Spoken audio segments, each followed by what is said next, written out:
The Trojan War was finally over. After years of bloodshed, Odysseus, the king of Ithaca, yearned for home.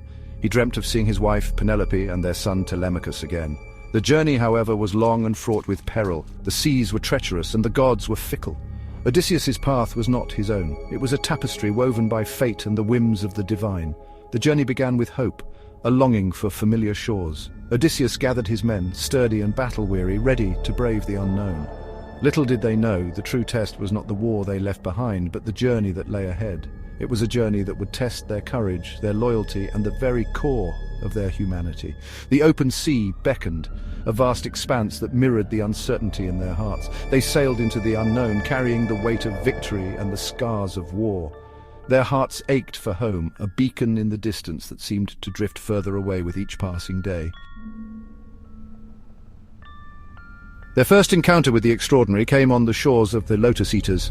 The land was alluring, an intoxicating paradise where the lotus plant flourished.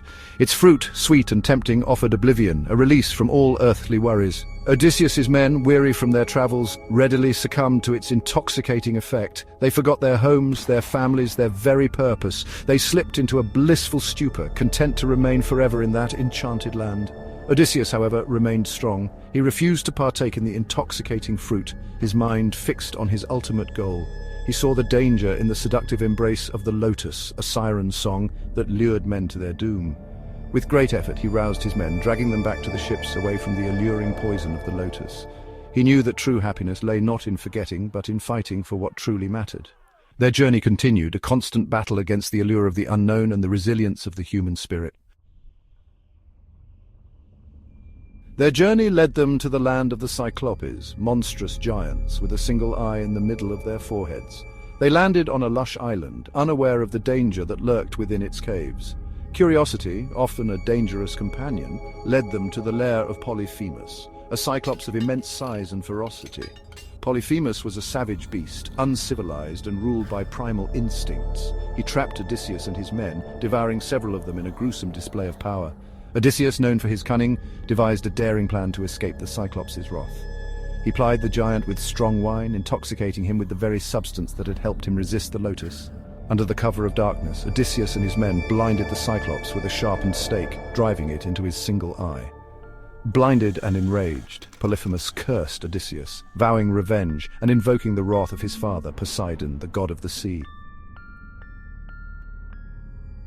Section 4. A Gift and a Blunder. Escaping the Cyclops' cave, Odysseus and his men set sail once more. Their journey took them to the island of Aeolia, home to Aeolus, the keeper of the winds.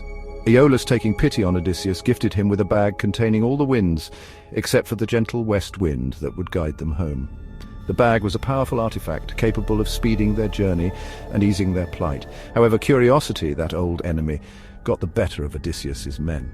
Believing the bag contained riches, they opened it, unleashing a tempestuous storm that blew them far off course. Their hopes of reaching home were dashed against the rocks of their own folly. The winds, once their salvation, became their tormentors, driving them back across the vast expanse of the sea further away from Ithaca.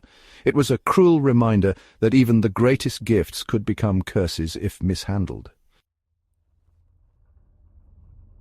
Section 5. The Land of Giants. Their misfortunes continued as they landed on the island of the Laestrygonians, a race of cannibalistic giants. These were not like the Cyclops, monstrous yet singular. The Laestrygonians were a tribe, a terrifying force that outnumbered and outmatched Odysseus and his men. Their ships were crushed, their comrades devoured in a scene of unimaginable horror. Odysseus and a handful of survivors barely escaped, their spirits broken, their hopes dwindling with each passing tragedy. The world seemed to conspire against their return, testing their resolve with each terrifying encounter.